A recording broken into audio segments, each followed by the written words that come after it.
this device is our pump station. Now this pump station can monitor and control 2 pumps. It can monitor 2 pressure sensors, so that's usually before and after the filter.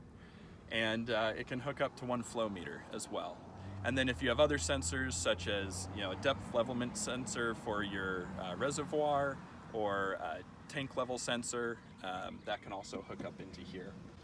And all our devices have cellular modems. So this is a cellular modem, and when it's connected to power or the battery is plugged in, you'll be able to see a small LED that's either green or blue. And if it's green or blue, that means you have enough connectivity.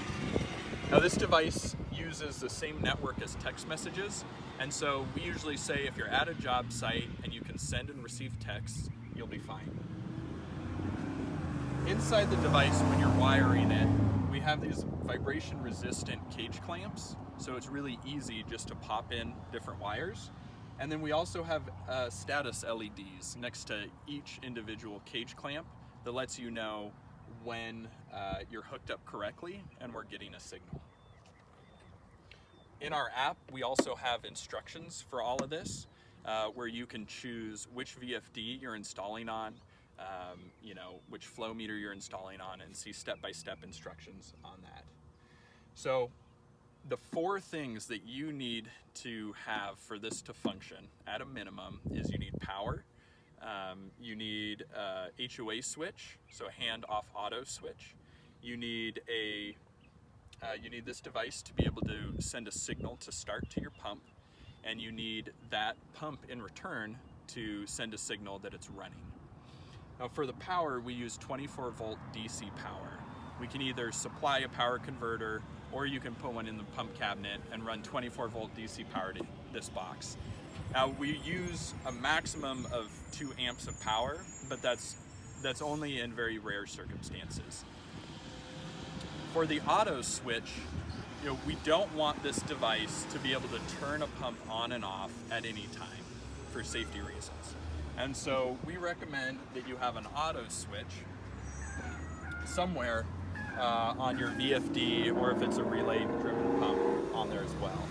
So here's your auto switch, and what we do is we will only be able to start this pump if this switch is in auto. And we do that through here. So you can get stackable switches that go onto this switch. And what our device does is, our device for a lot of different sensors is it outputs power to power that sensor or power that current loop. And so what you want to do is you want to create a current loop from this auto side of the switch to our device. It has a dedicated port for that. So you do 1 wire from our device into the switch here, which provides power, and then on the opposite side, you loop that back to our device. So when this switch is closed, then our device gets power on that input. For telling the pump to start, most of these VFDs use the auto side of the switch to do that as well. And so what happens when you turn this to auto is that this unit will start up. And so what you want to do is you want to get in line of that circuit and break it with the relay, or one of the 2 relays that's included in our pump station. So you basically cut that line. One side goes into the common on our relay, and then the other side comes from our device on the normally open side of that relay and comes back to whatever port you use on the VFD for starting. If you have a relay that drives a contactor, so no VFD or soft start, you'll just put that side, the normally open side, into whatever relay is controlling that relay driven pump. So once that's in place, from the app you'd be able to start and stop the pump, but you wouldn't know that it's actually running. It could have a power outage, it could have a pressure sensor that tripped, shut down the VFD. And so what we need is a signal from this device that it's running. Now a lot of VFDs have a relay that can output that signal. And online we have instructions for many of these where you can go and see exactly how to program your VFD.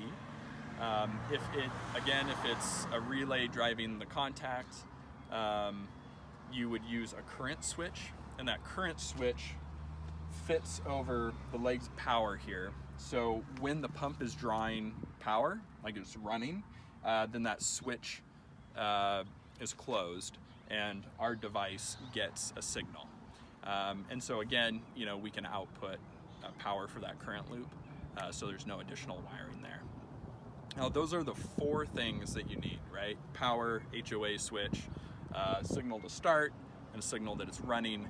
Now the optional accessories for it are for sensors.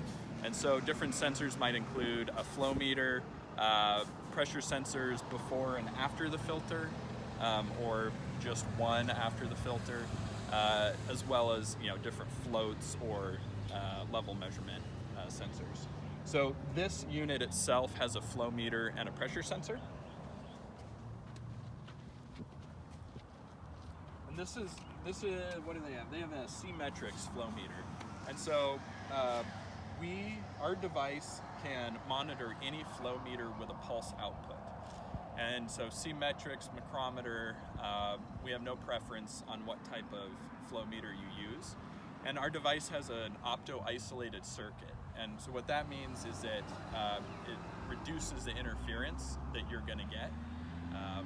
So if there is any interference, it eliminates that. So this is wired directly back into our device. And then they've also wired a pressure sensor here. This is a pressure transducer. It's 4 to 20 milliamps, which is a current-based sensor. And it measures from 0 to 100 PSI. So once that is installed, again, that's wired back to our device.